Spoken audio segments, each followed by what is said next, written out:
My God, I hate drugs. Justice Secretary Menardo Guevara says he will look into allegations of conflict of interest against Solicitor General Jose Calida, specifically contracts involving the Department of Justice. He made the assurance in his confirmation hearing at the Commission on Appointments. Guevara says he will investigate contracts won by the security agency of Calida's family from the Justice Department. Vigilant Investigative and Security Agency Incorporated reportedly won 12.4 million pesos worth of contracts from the DOJ in 2017.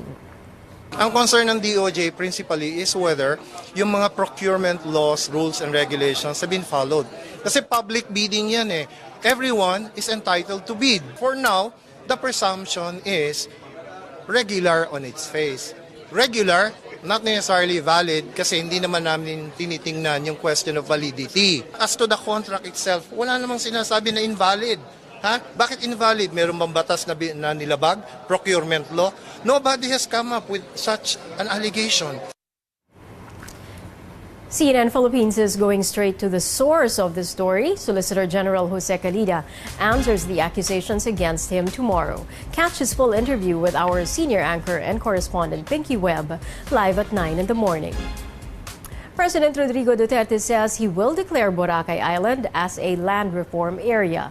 Speaking at a Bureau of Customs event this afternoon, Mr. Duterte said lawmakers who want to keep commercial establishments in the island may opt to just allow it in a small portion of the tourist destination. Here's the president in his own words. I'm declaring land reforms the entire island of Boracay. Mag-usap na lang kami sa Congress. The entire island will be declared as a land reform area. Para sagarin na natin. Give it to the people. I would just suggest that if you really want to maintain the commercial quality of that place, maybe you can cut a strip. And inland, baka bigyan mo siguro ng easement na about 30 meters, but that's it. Total, ang interesado dyan, yung beach lang man. Special Assistant to the President Bongo said the order formally declaring the island as a land reform area will come soon. Finance Secretary Sonny Dominguez, however, clarifies only some areas of Boracay will be declared as land reform areas. Some, not all, because you know, like in any community in the Philippines, some areas are forest land, some areas are alienable and disposable, some are not. Okay? So we have to go title by title or area by area and see exactly what those are.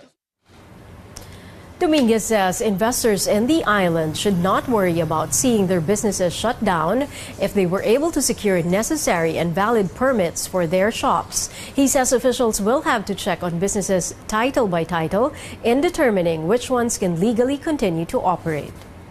Our top story tonight takes us to the House of Representatives, where lawmakers approved on third and final reading the proposed Bangsamoro Basic Law. But House Speaker Pantaleon Alvarez admits in an earlier interview he doubts whether it could withstand a constitutional challenge. Our Joyce Ilas reports.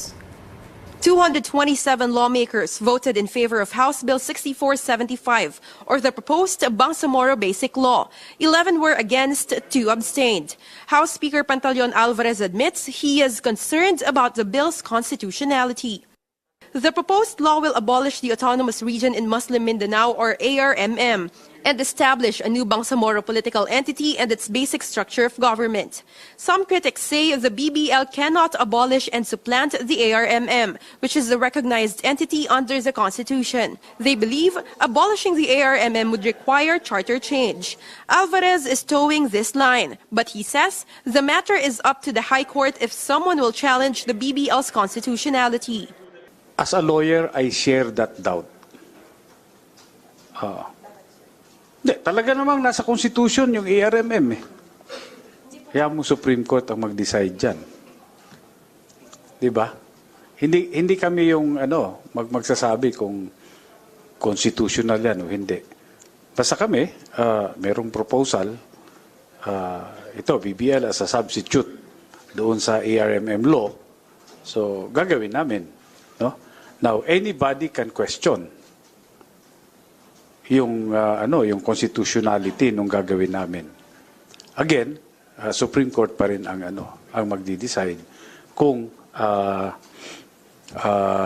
inconsistent with the Constitution. Meanwhile, the BBL's proponents accept some amendments of the bill's critics.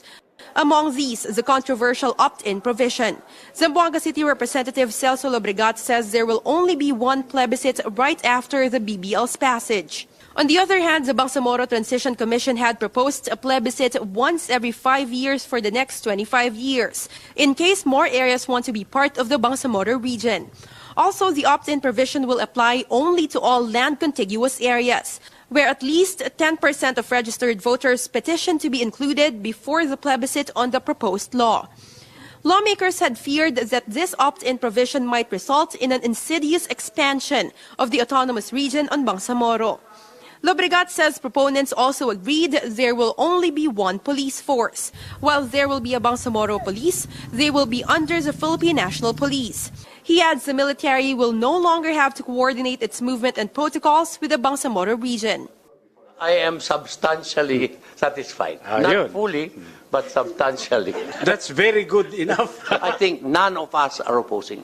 We are opposed to certain provisions that are seemingly unconstitutional or disadvantageous, but many of these have been already addressed. Not all, but substantial. A plebiscite will be held not earlier than 90 days or later than 120 days after the effectivity of the law. Joyce Ilas, CNN Philippines. The country is a step closer to getting a national ID system. Lawmakers have ratified the bicameral conference committee report on the national ID system bill. The bill now awaits President Duterte's signature. Under the proposed system, Filipino citizens would only need a single ID for government transactions. First in line to receive the ID are senior citizens and persons with disabilities. Tomorrow, newsmakers go on the record with our chief correspondent Pia Ontiveros. Catch the discussion on the national ID system at 7 p.m. only here on CNN Philippines. President Rodrigo Duterte comes to the defense of the government's top lawyer, Solicitor General Jose Calida. Calida is facing criticism over his family-owned security firm bagging government deals worth 150 million pesos. But while defending Calida, the president fired yet another official. All these after witnessing the destruction of smuggled luxury vehicles. Our senior correspondent Ina Andolong reports. Batch of smuggled goods destroyed here at the Bureau of Customs. We're used to seeing smuggled vehicles destroyed here, but this time most of the smuggled items ran over by a bulldozer is currently still happening are mostly smuggled luxury vehicles. 116 of them to be exact, along with 6 vehicles. The brands of these motorcycles, 100 or more than 100 are Vespas, 2 Harley-Davidson, 2 BMWs, and 1 Triumph. The cost of these destroyed motorcycles and vehicles, 34.7 million pesos. President Duterte witnessed the destruction of the smuggled items, and his message was clear. He won't tolerate smuggling and any form of corruption. The president, in fact, fired another official, this time Customs Deputy Commissioner Noel Patrick Sales Prudente, who was appointed in the Bureau of Customs just last February. The president fired Prudente for his foreign travel. Today, as a starter, personal travel to Singapore, personal travel to Singapore, personal travel to Europe. He is now under investigation by the House. Matagal yung investigation sa House. Pati recommendation lang yan. So I will cut short the agony of Congress. I'm firing him today. Noel Patrick Sales Prudente. The president also talked about another appointee currently making headlines, Solicitor General Jose Calida, who's been criticized for his family security agency, which allegedly bagged 150 million pesos worth of contracts from different government agencies. The president, amid criticisms of conflict of interest in Calida's case, says he sees no reason to fire him. Itong si Calida, matagal naman yung security guard niya. Noon pa yan, why should I fire him? He's good. He's also from Davao. But Ilocano yan. Karamihan yung mga Ilocano. He's good. Bakit? Wala na ba tayong katuwiran magdegosyo?